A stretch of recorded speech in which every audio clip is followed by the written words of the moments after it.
It was a sunny Saturday afternoon, the smell of grilled meat and the sound of laughter filling the backyard.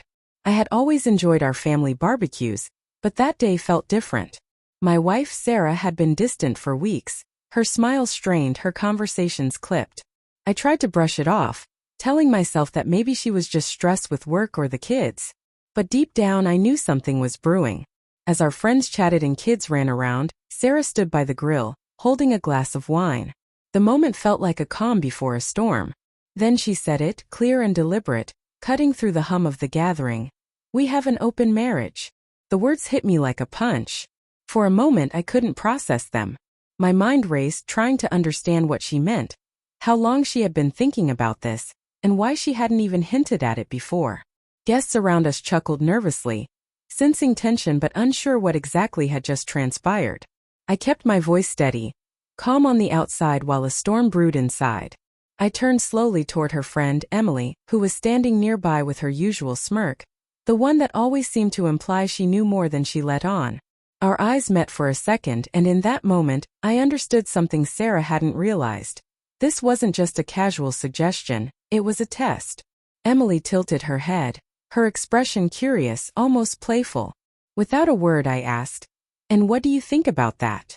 She blinked, surprised by my directness. A small laugh escaped her lips, a mix of amusement and disbelief. The tension in the air was palpable. Everyone around us seemed frozen, caught between enjoying the barbecue and watching the drama unfold. But beneath it all, I was already calculating my next move.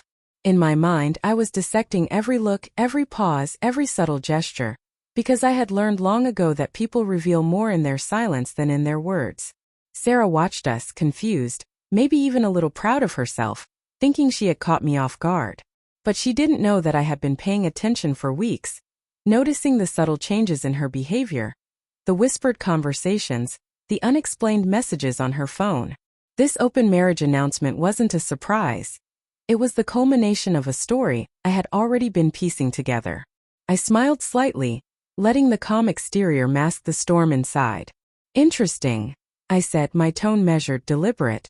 "I guess it's good to know where everyone stands."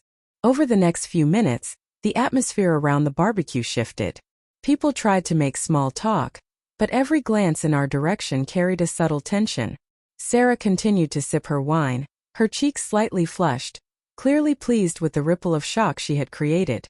Emily, however, seemed more cautious now, her playful smirk replaced by curiosity tinged with calculation. I decided to take control of the situation without showing any weakness. I leaned slightly closer to Emily and spoke quietly, just enough for her to hear. "You know, it's always fascinating how people think they can manipulate others when they don't realize the game is already being played." Her eyes widened slightly, a flicker of recognition passing through her gaze. She realized I wasn't reacting emotionally. I wasn't panicking or pleading. I was observing, assessing, and already 3 steps ahead. Sarah, oblivious to the private conversation unfolding, continued entertaining the guests, laughing too loudly at a joke I didn't hear, clearly trying to reclaim her attention. But I had already seen the cracks. Weeks of distance, secretive texts, subtle lies, all pointed to the same truth. This open marriage declaration wasn't just an idea she had. It was a reflection of choices she had already been making without my knowledge. I straightened, returning my attention to Sarah, keeping my voice calm yet steady, filled with an unspoken weight. "You know," I said, "honesty is always appreciated. If we're redefining the rules, I need to know where everyone really stands. No surprises." She looked at me, momentarily thrown by my composure.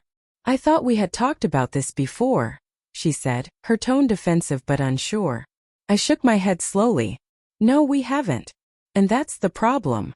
Emily shifted slightly, subtly observing the interaction, sensing that the balance of power had shifted.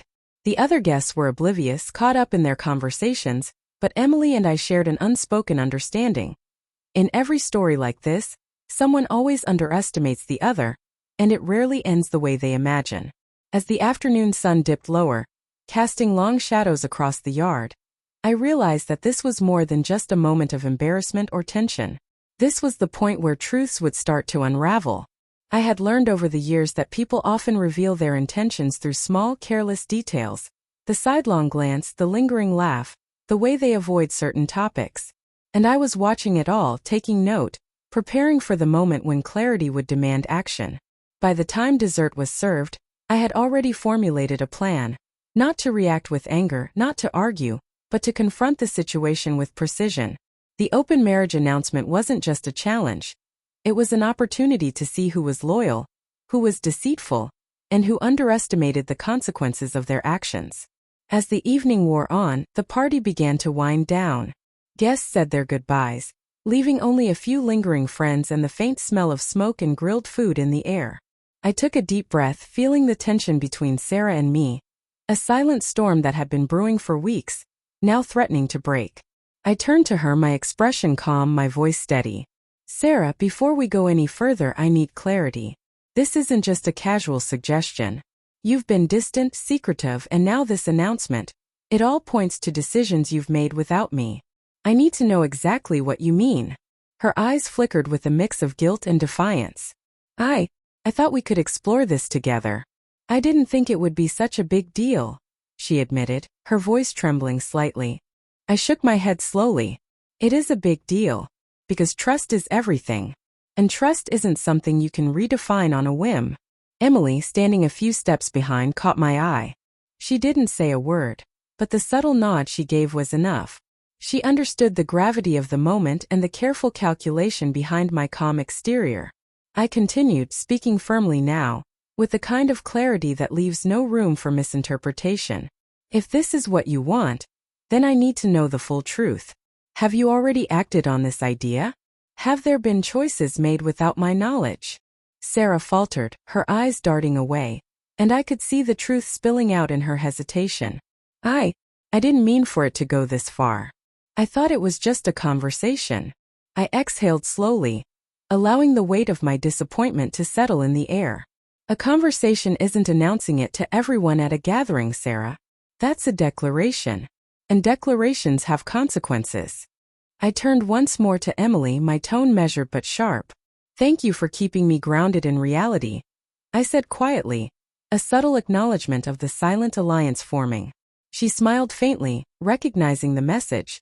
Some things are better seen from the sidelines until the moment is right. By the time we left the backyard, the air had shifted. I didn't yell, I didn't demand explanations. I simply absorbed the truths laid bare, and prepared for what came next.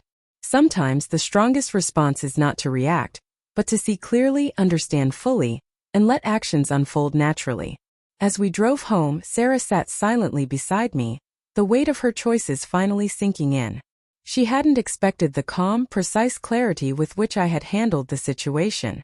And in that silence, I knew one thing with certainty. Trust could not be redefined, and boundaries could not be ignored. Some lessons, after all, need to be learned the hard way.